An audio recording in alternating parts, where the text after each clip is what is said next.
Aujourd'hui, nous allons explorer une nouvelle stratégie de trading pour le bot crypto FracTrade. Cette stratégie est d'abord basée sur une stratégie présentée par la chaîne YouTube TradePro, même si j'ai apporté moi-même une grosse modification pour la rendre plus puissante. Voir le lien de la vidéo de TradePro en description. J'ai codé la stratégie moi-même pour FracTrade et j'ai ensuite ajouté une possibilité de DCA, c'est-à-dire en fait une espèce de martingale où on ne va pas mettre tout l'argent d'un coup lors d'une ouverture de position, mais en garder une partie de côté pour renforcer la position en cas de baisse. Comme elle mélange une martingale avec l'usage des EMA, je lui ai donc donné le nom de Marty EMA. 88 miles à l'heure. Ça c'est du rock. Et pour la première fois sur cette chaîne, je vais utiliser la fonction Leverage de FracTrade, c'est-à-dire l'effet de levier. Cette stratégie va en fait être utilisée sur les futurs. Pour compenser cette prise de risque accrue avec le levier, je vais aussi la restreindre sur uniquement les 4 cryptos les plus capitalisés. Le Bitcoin BTC, l'Ethereum ETH, le Binance Coin, BNB et le Solana Sol.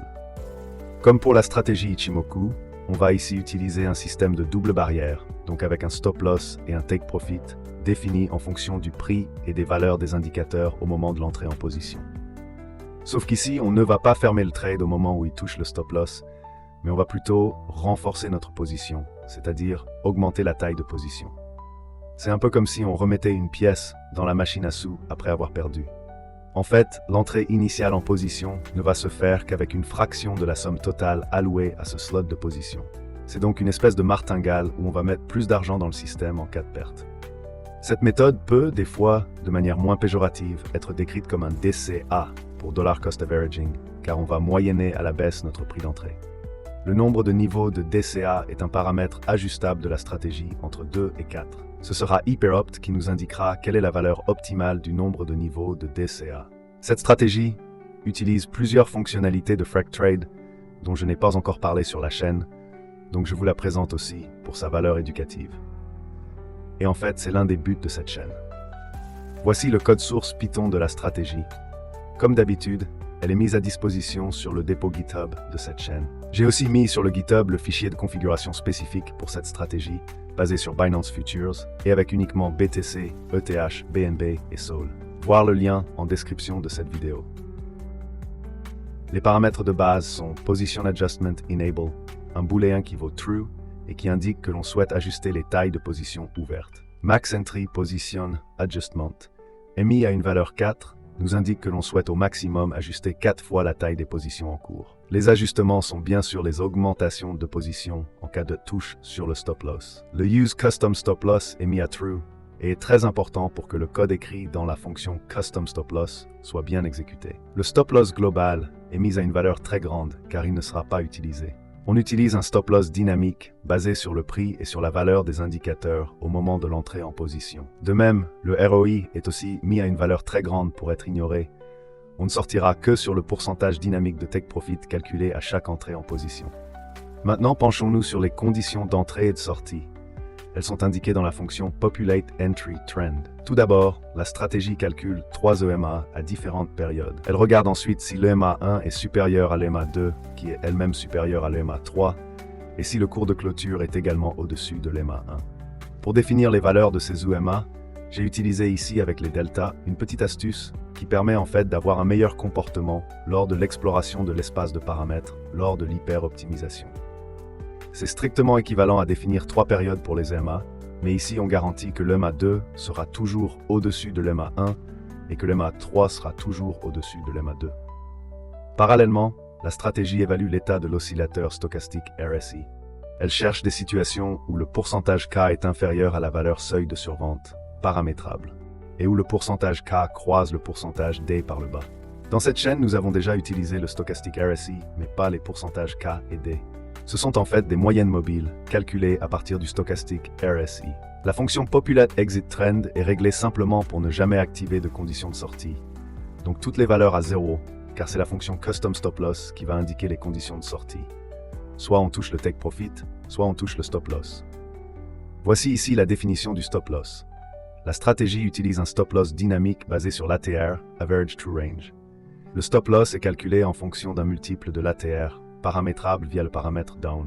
Ainsi, si la perte dépasse ce seuil, un ordre de renforcement de position est déclenché. De la même manière, le take profit est aussi dynamique et basé sur l'ATR. Il est calculé en fonction d'un multiple de l'ATR paramétrable via le paramètre up. Lorsque le profit atteint ce seuil, un ordre de sortie est déclenché pour prendre nos profits sur la position. Comme c'est l'habitude sur cette chaîne, tous les paramètres de période et de seuil sont ajustables et vont être trouvés avec la fonction hyperopt, y compris les multiplicateurs de l'ATR, up et down, utilisés pour définir les valeurs de take profit et stop loss.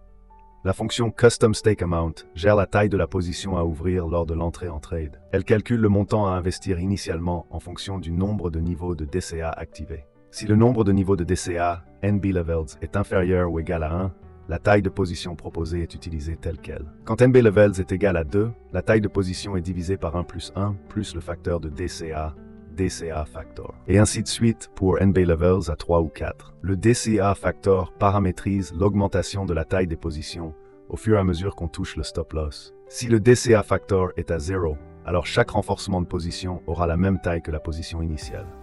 Pour un DCA factor plus grand, les augmentations de taille de position seront de plus en plus grandes proportionnellement à sa valeur.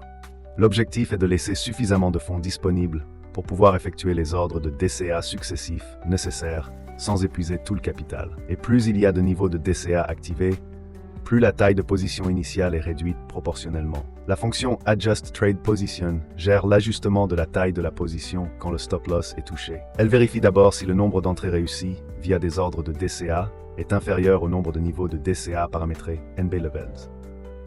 Si c'est le cas, elle calcule un nouveau montant à investir en se basant sur le montant initial du premier ordre et en l'augmentant en fonction du nombre d'ordres DCA déjà effectués.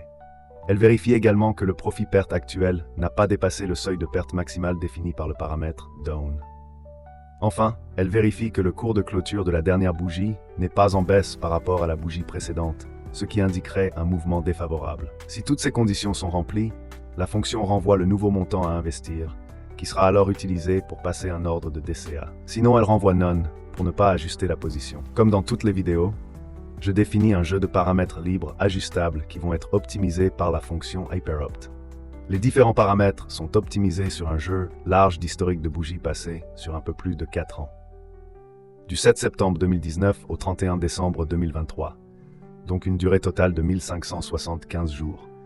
Mais pour cette stratégie, on ne considère que Bitcoin, Ethereum, BNB et Solana. De plus, je précise qu'il est extrêmement important ici d'utiliser l'option Timeframe Detail pour les backtests et les optimisations, car on utilise le Custom Stop Loss. Si vous ne faites pas ça, vous allez créer artificiellement des backtests avec des pourcentages de gains aberrants. Ici, j'utilise le meilleur niveau de détail possible avec les bougies de 1 minute. Et c'est important, et dans ce cas-là, il faut donc même se mettre sur l'échelle de temps la plus basse possible. Comme FracTrade n'est pas hyper bien optimisé, ça va nécessiter énormément de mémoire RAM, quasiment 60 gigaoctets sur 10 threads, et pas mal de temps de calcul pour calculer l'hyper-optimisation sur 500 époques. En fait, au moment de l'hyper-optimisation, on a en fait obtenu toute une famille de solutions qui donnent de très bons rapports, rendement sur drawdown et avec différents win rates. Le win rate va aussi être proportionnel à la valeur de NB Levels, car à chaque nouveau DCA, on se donne une nouvelle chance de gagner. Mais le win rate ne fait pas tout, et des solutions avec un win rate plus bas peuvent être meilleures au niveau rendement sur risque. Je vous laisse aussi explorer par vous-même quelles sont les solutions que vous préfériez utiliser en conditions réelles. Cela montre aussi toute la puissance de cette stratégie Marty EMA qui nous fournit énormément de solutions possibles avec une belle rentabilité. Au final, j'ai gardé une solution avec environ 51% de win rate. Voici les meilleurs paramètres trouvés par l'hyper-optimisation.